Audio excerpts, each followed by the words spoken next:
क्या खाड़ी और एक बड़े युद्ध की ओर बढ़ रही है? ईरान का कुवैत पर हमला, अमेरिका की होर्मुज़ के पास जवाबी कार्रवाई और बीच में फंसे खाड़ी देश। आखिर ये संघर्ष सिर्फ मिसाइलों का नहीं, बल्कि तेल, व्यापार और वैश्विक शक्ति संतुलन की लड़ाई है। आखिर ये लड़ाई बनने का कारण क्या है? खबरों में देखा जाए तो ईरान के द्वारा कुवैत पर हमले, उसके बाद अमेरिका के द्वारा होर्मुज़ के पास हमले, आखिर में ये खाड़ी देशों में फिर से एक तनाव को उत्पन्न कर रहा है।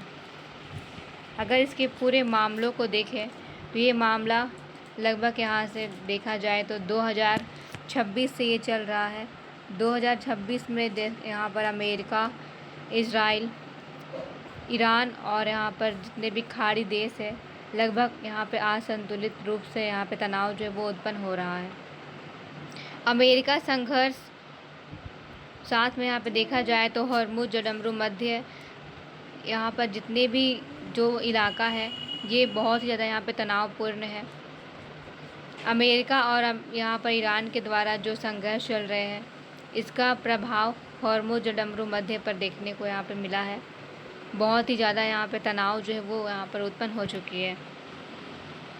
हाल के दिनों में ईरान ने कुवैत पर और बहरीन की दिशा में मिसाइल और ड्रोन हमले किए, जबकि अमेरिका ने इसके जवाबी कार्रवाई के रूप में ईरान के केसव द्वीप और होर्मुज़ जो क्षेत्र है यहाँ पर उसके आसपास में सैन्य ठिकानों को निशाना बनाया।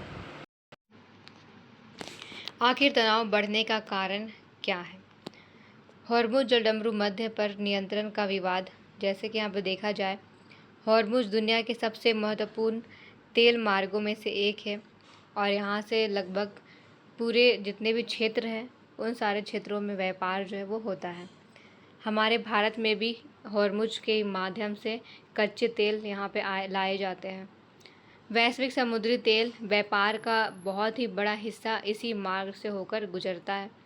ईरान इस क्षेत्र में अमेरिकी सैन्य गतिविधियों और प्रतिबंधों का विरोध भी कर रहा है।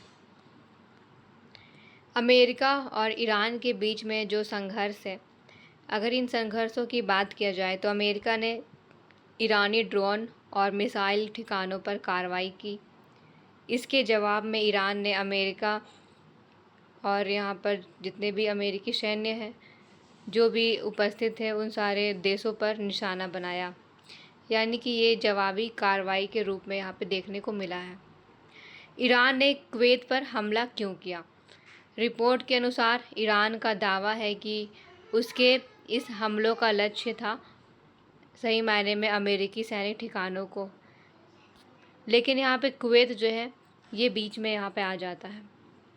ईरान का यहाँ पे उद्देश्य कुवैत को मारना नहीं था और ना ही कुवैत में किसी भी जो भी ढांचा है उसे बर्बाद करना था। उसका सही मायने में उद्देश्य था कुवैत में मौजूद अमेरिकी सैनिक जितनी भी सुविधाएं थी उन सारे सुविधाओं को नष्ट करना। हमलों से यहाँ पर देखा जाए तो इन हमलों का कुवैत के नागरिक ढांचे और हवाई अड्डे को भी बहुत ज़्यादा नुकसान यहाँ पे पहुँचाया गया है। अमेरिका ने होर्मुज़ के पास हमला क्यों किया? अमेरिकी सेना का कहना है कि उसने यहाँ पर आत्मरक्षा और समुद्री यातायात की सुरक्षा के लिए कार्रवाई की है।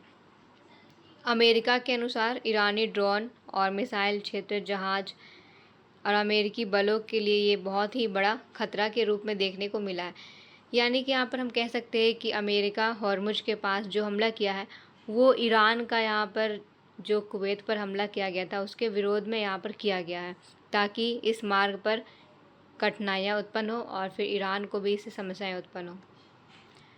खाड़ी देशों पर क्या प्रभाव पड़ेगा? अगर हम यहाँ पर देखें अल्पकालीन प्रभाव के बारे में तो सुरक्षा खतरा बढ़ेगा, हवाई यातायात, समुद्री जो व्यापार है ये प्रभावित होगी, निवेशकों का विश्वास घट सकता है, पर्यटन में और ये व्यापार जो है उस पर नकारात्मक प्रभाव यहाँ पे पड़ेगा। तो ये एक अल्पकालीन यहाँ पे प्रभाव है। अगर इसके हम दीर्घकालीन प्रभाव के बारे में देखें तो खाड़ी देशों को यहाँ पे रक्षा खर्च यहाँ पे अगर है तो वो बढ़ जाएगा। क्षेत्रीय गुटबंदी जो है वो तेज हो सकती है। ईरान और अरब देशों के जो संबंध है वो भी यहाँ पे तनावपूर्ण हो सकते हैं। तो ये कुछ दीर्घकालिक प्रभाव के रूप में यहाँ पे दिखाया गया है। कच्चे तेल पर इसका क्या प्रभाव पड़ेगा? हॉर्मुज जो जलडमरू मध्य मार्ग है, इसी में से अगर देखा जाए तो बहुत ही ज़्यादा तेलों का यहाँ पे आयात निर्यात किया जाता है उसी मार्ग से। अगर यहाँ पर अस्थिरता बनी हुई रहे तो इसका असर यहाँ पर कच्चे तेल पर पड़ेगा। तेल टैंकरों की जो बीमा लागत है वो यहाँ पे बढ़ सकती है। अंतर्राष्ट्रीय बाजार में कच्चे तेल की कीमतें ऊपर जा सकती है। पहले भी इस संकट के दौरान तेल की कीमतों में तेज वृद्धि देखी गई है। अगर हम बात करें स्टार्टिंग में 2026 का कुछ यहाँ पे जो समय था, 2026 में जैसे कि कच्चे तेल का यहाँ पे अगर दाम देखा जाए भारत में तो ये 100+ यहाँ पे प्रति डॉलर जो है वो बढ़ चुका था। अगर हम यहाँ पे देखें उसकी स्थिति के बारे में तो लगभग जो साउथ का एरिया है भारत का, यहाँ पर बहुत सारे जैसे कि जितने भी रेस्टोरेंट थे, सारे रेस्टोरेंटों में जो भी मेन्यू है उसे घटा दिया गया। बहुत सारे इलाकों में चूल्हा जो है लकड़ी का प्रयोग किया जाने लगा, कोयला का प्रयोग किया जाने लगा। और लगभग सारे जितने भी थोड़े मात्रा में या फिर अधिक मात्रा में पूरे भारत में जो LPG सिलेंडर गैस है इस पर भी प्रभाव देखने को मिला और पेट्रोल पर बहुत ज़्यादा प्रभाव देखने को मिला। और इस कारण से दिल्ली में भी वर्क फ्रॉम होम लागू किया गया। इस तरीके से देखा जाए तो भारत में इस खाड़ी देशों का युद्ध का प्रभाव बहुत ही ज़्यादा यहाँ पे पड़ा है। भारत पर इसका अगर प्रभाव देखा जाए तो सबसे पहले ऊर्जा सुरक्षा के लिए ये आता है। भारतीय अपनी तेल जितने भी यहाँ पे आवश्यकता है उन सारे आवश्यकताओं को पूरा करने के लिए खाड़ी देशों से ही अपने तेलों को यहाँ पे मंगवाते हैं। और ये लगभग बहुत ही ज़्यादा यहाँ पर जो हॉर्मुज ये जलडमरू मार्ग है उसी के द्वारा यहाँ पे लाया जाता है।